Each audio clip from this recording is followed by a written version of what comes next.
गया? वो तुम्हारे घर के पैसे किसी से है, वो तुम्हारे अकाउंट से नहीं आए थे, ठीक है, वो कैश आया था मेरे अकाउंट में मैडम, मेरे अकाउंट से तुम्हारे भाई के अकाउंट में ट्रांसफर। ये क्या समझ रहा था कि ये मेरे पे इल्जाम लगा देगा कि भाई 1.5 करोड़ मैंने इसके भाई के बैंक में ट्रांसफर किया है तो मैं बड़ी जिम्मा हो जाऊंगा, कोई यकीन नहीं करेगा, कोई सबूत नहीं होगा। ये है सबूत। जब अल्लाह ताला की ज़ात मदद करती है ना तो फिर कोई कुछ नहीं कर सकता। ये सबूत है। ये मुंह पे बोल रहा है कि हाँ भाई कोई रिकॉर्ड ही नहीं है तो कैसे साबित करोगी कि तुम्हारा है? मतलब दो बंदों के दरमियान कॉन्वर्सेशन बोल रहा है कि मैंने उसको पैसे दिए हैं 10-20 लाख पहले और फला फला फला दिस वन। एक चीज कंफर्म कहाँ पे है? ये मुझे बताइएगा कि ये बोलता है कि मैंने पैसे दिए हैं, ये बोलता है ना पैसे दिए हैं, तो ये इसने देखे आपने जब इससे निकाह किया वो टिकटॉक पे इसके आने से पहले किया था जी, आप ही इसको टिकटॉक पे लाई थी जी, आपने इसको मशवरा दिया था कि टिकटॉक पे लाइव किया करो, छोड़ो बिगो को। इसके पास पैसे नहीं होते थे, इसने अपनी गाड़ियां सेल कर दी थी क्योंकि इसको बैंक की स्टेटमेंट चाहिए थी बाहर आने के लिए। ये हैंड टू माउथ हो गया था। नहीं, सवाल मैं आपसे ये पूछ रहा हूँ, सवाल ये बनता है, सुनिएगा, सवाल ये बनता है कि जब आपने इसके साथ निकाह किया था तब ये टिकटॉक पे नहीं था? नहीं। ठीक है, दूसरा सवाल मेरा ये है राबिया आपसे कि अगर ये उस वक्त टिकटॉक पे नहीं था और आपसे निकाह कर चुका था तो इसके पास तो 10 रुपए बस का किराया नहीं होता था क्रिकेट के ग्राउंड में जाने के लिए आपसे निकाह से पहले, ठीक है, और वो टिकटॉक पे होता भी नहीं था, तब इसने आपको कैसे इसके सो कॉल्ड पैसे दे दिए कि शादी करूंगा तो मेरे को आपको मैंने पैसे दिए, जबकि इस बंदे के खुद के इंटरव्यू में ये चीज रिकॉर्डेड है कि टिकटॉक पे आने से पहले मुझे कोई पूछता ही नहीं था, मेरे पास 10 रुपए किराया नहीं होता था। तो इस पतलू लीडर से कोई ये बंदा पूछे कि 10 रुपया किराया देने की जोगे की तेरी शक्ल नहीं थी है और तूने 50 तोले सोना देने का बोल दिया। देखिए, मैंने इससे सोना लेना नहीं था, मेरा रिश्ता इसके साथ सही चलता, मैंने क्यों लेना था? मैंने तो अपनी सिक्योरिटी के लिए लिखवाया था। मेरी पहली भी शादी हुई थी तो मैंने दूसरी शादी करनी थी इसके साथ, मैंने अपनी सिक्योरिटी के लिए लिखवाया था। और वल्लाह सवाल देखिए बहुत जायज है राबिया, ये सवाल अक्लमंद वाले लोगों के लिए, ये पिंड वाले नहीं समझेंगे। एक बात और, सॉरी मैं आपको इंटरप्ट कर रही हूँ। क्या नाम है, मैंने इससे सोना नहीं लेना था और जब मैंने इसको बोला, ये सारी सिचुएशन मैंने इसको बताई कि भाई मैं इनसिक्योर हूँ, मैं आपसे कभी नहीं मांगूंगी, ठीक है, लेकिन मैं अपनी सिक्योरिटी के लिए लिखवाना चाहती हूँ, तो इसने बोला ठीक है, मुझे कोई एतराज नहीं है, तुम्हारी मर्जी है, तुम जितना मर्जी लिखवाओ। इसने मुझे इजाजत दी थी लिखवाने की। और क्या नाम है, मुझे नहीं पता इसने अपने घर वालों को क्या बोला था ये हकमैर के बारे में, क्योंकि उसके भाई ने फिर बाद में जब ये सारे क्लैशेस पड़े तो वो जो खाशिफ इसका भाई है उसने मुझे बोला था कि भाई हमने हकमैर लिखवाया तो आपने भी तो गाड़ी देनी थी ना अंसर को। मैंने कौन सी गाड़ी मैंने लिखवाई है? मैंने तो कोई गाड़ी नहीं लिखवाई। कहते आपने TX नहीं देनी थी। मैंने कहा नहीं, मैंने तो नहीं देनी थी, ये मुझे कहता था कि जब मैं बाहर आऊंगा तो हम पैसे कमाएंगे और फिर मैं पाकिस्तान में TX लूंगा। और इसने अपने घर वालों को ये झूठ बोला हुआ था कि राबिया ये लड़की जो मेरे से शादी कर रही है ये मुझे TX लेके देगी, इसलिए मैं 50 तोले सोना लिखवा रहा हूँ, और मुझे इस चीज का बिल्कुल भी इल्म नहीं था। सही जी, वाह। और ये मुझे बाद में पता चला है कि भाई ये और क्या नाम है, देखें गरीबी अमीरी अल्लाह ताला के हाथ में है, ठीक है, ये बात नहीं है कि ये रक्षा चलाता था या बहुत गरीब थे, बात ये नहीं है, बात ये है कि ये बदनस्ला निकला है। इसको ऊपर ले जाने वाला कौन था? मैं थी, इसकी माँ भी तो थी ना, वो पहले भी तो दुआएं करती थी ना इसके लिए, ये पहले क्यों नहीं ऊपर गया? इसके पास पैसे आए, इसके पास निकाह के बाद शादी के बाद ही क्यों पैसे आए हैं? नहीं, मुझे एक बात बता दे कि निकाह, देखिए निकाह करो तो औरत रिस्क लेके आएगी, क्या ऐसा नहीं है?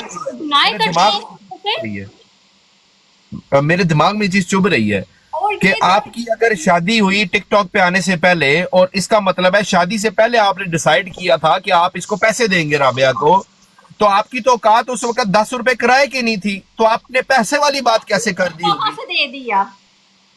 اور دے دیا ہے تو اس کا پروف کدھر ہے؟ نہیں مجھے یہ سمجھا دے کوئی بندہ کہ اس نے کیا بیچا، اپنے گھر والا کوئی بیچ دیا، کوئی بھائی بیچ دیا، کوئی گھر کی کوئی سونا بیچ دیا، ٹک ٹاک پہ آیا نہیں، نکاح آپ سے کر چکا، آپ کے کہنے پہ ٹک ٹاک پہ آیا، ٹک ٹاک سے پہلے نکاح کیا، نکاح سے پہلے ڈیسائیڈ کیا کہ پیسے دینے ہیں، پیسے کہاں سے دیے؟ اور لوگوں کو دیکھے انہوں نے اس کا جھوٹ نہیں پکڑا. اس نے پہلے کیا جھوٹ بولا تھا؟ جو خان ترک ہے اس نے بولا اس لڑکی کو میرے سے ملوایا ویزے کے لیے، ٹھیک ہے، اور پھر یہ بات کلیئر ہوئی کہ خان ترک تو بعد میں آیا ہے، شادی تو بڑی پہلے. خان ترک نامی بندہ جو ہے وہ ٹک ٹاک پہ اس کے آ جانے کے سال بعد ملا ہے اس کو. جی، اور یہ خان ترک کو بھی بولتا رہتا تھا میری یو کے میں فیملی ہے، میں یو کے جاؤں گا تو میں اپنی فیملی کے ساتھ رہوں گا، میں مانچسٹر نہیں رہوں گا. کیوں کہتا تھا یہ؟ کیا بات ہے بھائی، اس نے مطلب سمجھا ہوا ہے. جھوٹ کیوں نہیں پکڑا بتائیں؟ یہ خان ترک اس نے ملبہ ڈالا، وہ آپ کے سامنے آ گیا کہ خان ترک تو میری شادی کے بعد آیا ہے، اور آپ یہ کہتے ہو کہ میں نے اس سے دھوکے سے کوئی چیٹ سے شادی کروائی ہے. ہماری فطرت میں دھوکہ یا چیٹنگ نہیں ہے. مطلب آپ کے پاس تو وہ بھی میسجز پڑے ہیں کہ یہی آپ کے پیچھے پڑا ہوا تھا کتے کی طرح ہانکتا ہوا شادی سے بھی پہلے؟ یقین کریں اس نے مجھے فرسٹ ٹائم گالی دی تھی، میں نے اس کو بلاک کر دیا تھا. میں نے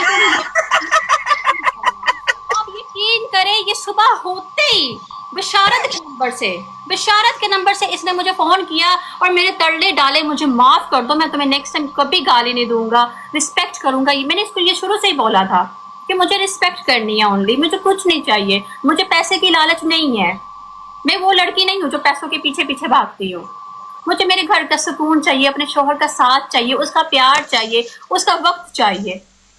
اور اس نے بشارت کے نمبر سے مجھے فون کر کے اتنا رویا تھا اور اتنے تڑلے ڈالے تھے. آپ یقین کریں جب میری پہلی شادی ہوئی تھی نا تو میرے ہسبینڈ نے میرے بڑے تڑلے کیے تھے شادی کے لیے. میں بی ایس سی کے میں نے ایگزام پاس کیے تو میرے ہسبینڈ نے میرے سے شادی کا مطلب شو ڈال دیا کہ میں نے شادی کرنی ہے، میں نے شادی کرنی ہے، کہیں یہ لڑکی کہیں اور نہ چلی جائے، کیونکہ مجھے باہر آنے کا بالکل شوق نہیں تھا. میں شروع میں باہر نہیں آنا چاہ رہی تھی. میں اپنے گھر والوں کو کہتی تھی میری پاکستان میں ہی شادی کرتے، کیونکہ پاکستان میں میری زندگی بہت اچھی تھی. ابھی بھی اب تو بہت اچھی ہے، اس سے بھی زیادہ ماشاءاللہ بہت اچھی میری لائف ہو چکی ہے. تو مطلب میں نے ابھی بی ایس سی کے ایگزام دیے تھے تو میرے فرسٹ ہسبینڈ نے اپنے گھر والوں کو اتنی ٹینشن دی ہوئی تھی کہ اس کے روز گھر والے روز میرے گھر میں آ جاتے تھے اور کہتے تھے ہمیں نکاح کی ڈیٹ دیں، ہم نے شادی کرنی ہے، وہ پیپر باہر بنوانے ہیں. حالانکہ ایسا کچھ بھی نہیں تھا. میرے ایکس ہسبینڈ کو ڈر تھا کہ بھئی یہ شادی سے انکار نہ کر دے، کیونکہ ان کو پتہ چل گیا تھا. انہوں نے بھی بہت رو رو کے میرے سے شادی کروائی تھی، اور اس انسان نے بھی بہت رو رو کے میرے سے شادی کروائی تھی. نہیں میرا سوال اس کے ہر پرابلم کا سلوشن میں اس کو نکال کے دیتی تھی. واہ. اور میں نے ہی غریبی میں اس کا ساتھ دیا ہے. یہ جو کہہ رہا ہے نا کہ میں غریب تھا تو اس نے پیسے میرے سے کیوں لیے، اگر تمہارے پاس کوئی پروف ہے پیسوں کا تو دکھاؤ مجھے کہاں پہ میں نے تمہارے سے پیسے لیے ہیں. اور اگر میں نے اپنا حق میں دکھوایا تو یہ میرا حق تھا، اور تم ایگری تھے اس بات پہ، اور میں نے تم سے لینا نہیں تھا. یہ تو یہ مسئلہ ہوا ہے تو میں نے سٹینڈ لیا کہ مجھے میرا حق چاہیے. اللہ تعالیٰ نے فرمایا 28 سپارے میں ایک سورت ہے سورۃ طلاق، اس میں اللہ تعالیٰ نے فرمایا کہ اے پیغمبر کہہ دیجئے کہ اپنی عورتوں کو حیض کے دنوں میں طلاق مت دو، اور ان کو ان کے گھروں سے مت نکالو، اور نہ وہ خود جائیں. مطلب اللہ تعالیٰ نے عورت کو اتنا سیکیور کیا ہے. اور اس نے مجھے کیسے طلاق دی ہے؟ کسی تھرڈ کلاس لڑکی کے ہاتھوں مجھے پیپر سینڈ کروا رہا ہے کہ یہ دیکھو یہ تو تمہیں طلاق ہو گئی ہے. مجھے پتہ بھی نہیں کہ مجھے طلاق ہو گئی ہے، اور اس سے 1 مہینہ 10 دن پہلے میرے سے ملنے کے پروگرام کر رہا ہے کہ تم دبئی آ جاؤ. بس تکبار. اور 10 دنوں بعد اس لڑکی نے کیا نام ہے مجھے طلاق نامہ میرا دکھایا ہے. وہ جو عورت ہے جو اپنے آپ کو 25 سال کی لڑکی سمجھ رہی ہے، اس نے مجھے اپنا میرا طلاق نامہ دکھا. میں شوق ہو گئی ہوں. جب میں نے اس کو فون کیا تو یہ مجھے دھمکیاں دینا شروع ہو گیا کہ تم نے اس کو میری تصویریں سینڈ کر دی ہے، وہ مجھے بلیک میل کرے گی، وہ مجھے ایسے کرے گی، میں تمہیں بتاؤں گا تم پاکستان آؤ، یہ کرو وہ کرو. انٹرویو میں بیٹھ کے بولنا بہت آسان ہے لیکن ایویڈنس کے ساتھ بولنا چاہیے، ٹھیک ہے. नेक्स्ट टाइम अगर बोलना ना तो एविडेंस के साथ बोलना। तुम वैसे मुंह से बोलते हो तो दिल करता है कि तुम्हारे मुंह पे टेप लगा दी जाए, तुम इतना गंदा बोलते हो। आप यकीन करें, जब मैं टिकटॉक पे जब मतलब ये मेरा केस हुआ और जिन लोगों को नहीं पता था, जिन लोगों से मैंने असलियत छुपाई हुई थी कि मैंने इससे शादी की है, जब उनको पता चला वो हैरान हो गए। वो कहते आपने इस लड़के से शादी की थी, ये तो बी है, ये तो के है, ठीक है। अब आप बी और के का मतलब समझ जाए क्या होता है। ओके, इस लड़के से, ये तो आपके स्टैंडर्ड का नहीं है, ये तो जाहिल इंसान है। ऐसे पैसे को, ऐसी शोहरत को क्या करना अगर आपको औरत की इज्जत करना नहीं आती, ठीक है। अगर आपको माँ ने तरबियत नहीं दी। वो जो रेहान नामी शख्स है जिसने उसका इंटरव्यू लिया, उसने एक सवाल पूछा था। वो सवाल ये था कि आपने तो एक वक्त आते हुए अपनी बीवी को बहन बोल दिया था, वो माजरा प्लीज बताइएगा दोबारा। अच्छा, वो